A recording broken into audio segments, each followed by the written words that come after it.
The wine glass slipped from my grip, crashing onto the polished stone floor.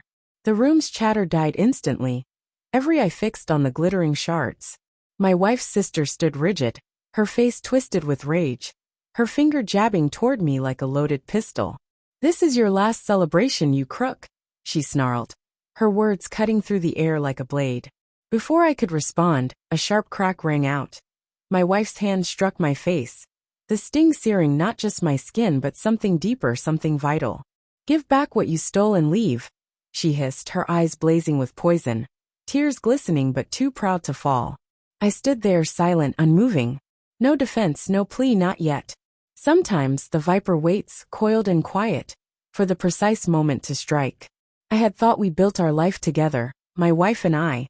I could still feel those late nights, her head resting on my chest under worn blankets, whispering dreams of a future we'd carve from nothing.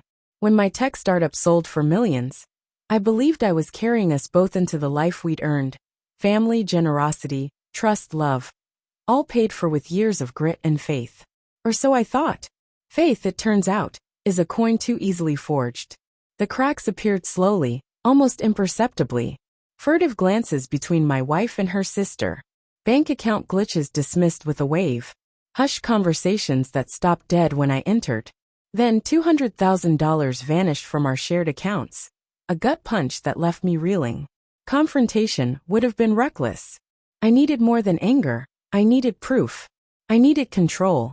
Pain honed my instincts. I became a shadow in my own home, masking suspicion with smiles, biding my time.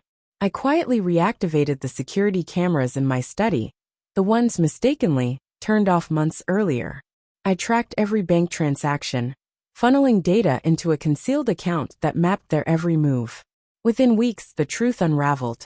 Not just my wife, but her entire family had been bleeding me dry, funneling money through sham companies, fake invoices, and ghost accounts. Worse, they choreographed my ruin. The dinner, the accusation, the slap. All scripted to disgrace me, isolate me, and bury their theft. They thought I'd break.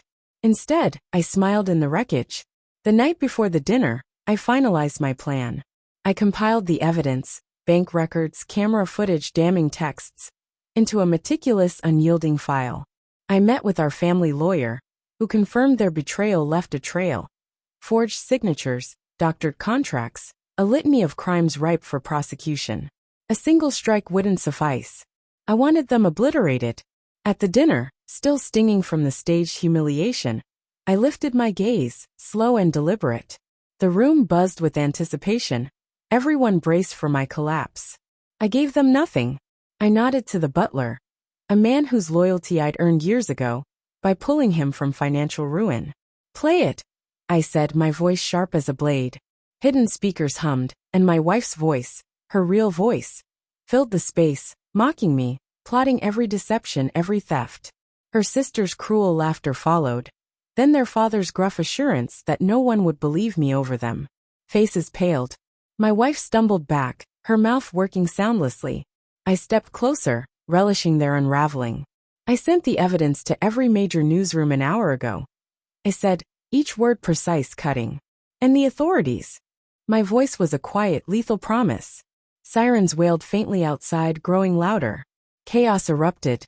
Chairs clattered. Voices cracked into frantic pleas. "This can't be real," my wife's father bellowed, his face purple with rage. I leaned in close to my wife, the woman I'd once loved with every fiber of my being, and whispered, "Enjoy your last night of freedom." Her legs gave way as red and blue lights flooded through the windows.